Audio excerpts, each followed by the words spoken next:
Party തീരുമാനങ്ങൾ അറിയേണ്ട. ജില്ലാ കമ്മിറ്റി വാട്സ്ആപ്പ് ഗ്രൂപ്പിൽ നിന്നും പത്മകുമാറിനെ നീക്കി.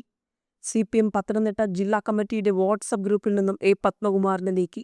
ശബരിമല സ്വർണ്ണക്കൊള്ളയുമായി ബന്ധപ്പെട്ട് അറസ്റ്റിലായ പത്മകുമാർ 3.5 മാസത്തോളം ജയിലിൽ കഴിഞ്ഞ ശേഷം കഴിഞ്ഞ ദിവസമാണ് ജാമ്യത്തിലിറങ്ങിയത്.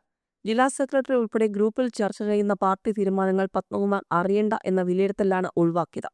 വാട്സ്ആപ്പ് ഗ്രൂപ്പിലും വെട്ടിനിരത്തലാണോ എന്ന പരിഹാസം പാർട്ടി പ്രവർത്തകർക്കിടയിൽ തന്നെ ഉയരുന്നുണ്ട്.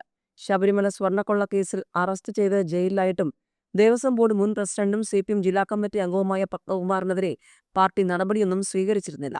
ജില്ലാ സെക്രട്ടറി ഉൾപ്പെടെ അഡ്മിനായ ഗ്രൂപ്പിൽ നിന്നാണ് പത്മകുമാറിനെ ഒഴിവാക്കിയത്. ജില്ലാ കമ്മിറ്റി അംഗമായി പത്മകുമാർ തുടരുകയാണ്. ജില്ലാ സെക്രട്ടറി അടക്കം 34 അംഗങ്ങളാണുള്ളത്. ജില്ലാ സെക്രട്ടേറിയറ്റിൽ 10 അംഗങ്ങളാണുള്ളത്. ഇതിൽ ഒരു സ്ഥാനം ഒഴിച്ചിട്ടിരിക്കുകയാണ്. കഴിഞ്ഞ സമ്മേളനത്തെ പത്മകുമാറിനെ സെക്രട്ടേറിയറ്റിൽ നിന്നും ഒഴിവാക്കിയിരുന്നു. ഈ ഒഴിവ് നികത്തിയിരുന്നില്ല. സ്വർണ്ണക്കൊള്ളക്കേസിൽ ജാമ്യം ലഭിച്ച പത്മകുമാർ ആറന്മുളയിലെ വീട്ടിൽ വിശ്രമത്തിലാണ്.